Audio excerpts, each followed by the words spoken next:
उॾेरोलाल लॻे ॻोठ अर्ज़ी अकड़ा में कारे इल्ज़ाम हेठि क़तल थियल शारमीन हकड़ो जे क़तल जो केस उॾेरोलाल विलेज ते दाख़िल कयो वियो आहे। इन हवाले सां वधीक तफ़सील ॾियण लाइ असां लाइन ते मौजूद आहे उॾेरोलाल मां सीएन न्यूज़ जो रिपोर्टर मुमताज़ अली वरिया। जी मुमताज़, छा तफ़सील आहिनि?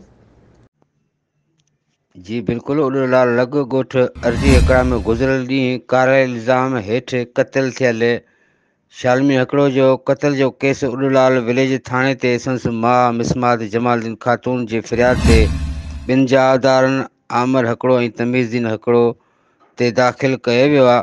क़तल थियल नारीअ जी माउ केस में ॼाणायो आहे त जावदार काफ़ी टाइम खां न्याणी जो संग घुरी रहिया। न ॾियण ते मुंहिंजी न्याणी खे क़तल कयो वियो आहे। ज़रियनि मूजिबि उॾेरोलाल विलेज पुलिस हिकु जावदार आमिर हकड़ो खे गिरफ़्तार करे वरितो आहे ऐं हिकु जावदार फ़रार आहे, जॾहिं त गिरफ़्तार जावदार जी गिरफ़्तारी ज़ाहिर न कई वई आहे। जी महिरबानी मुमताज़, तफ़सीलनि खां आगाह करण जे लाइ।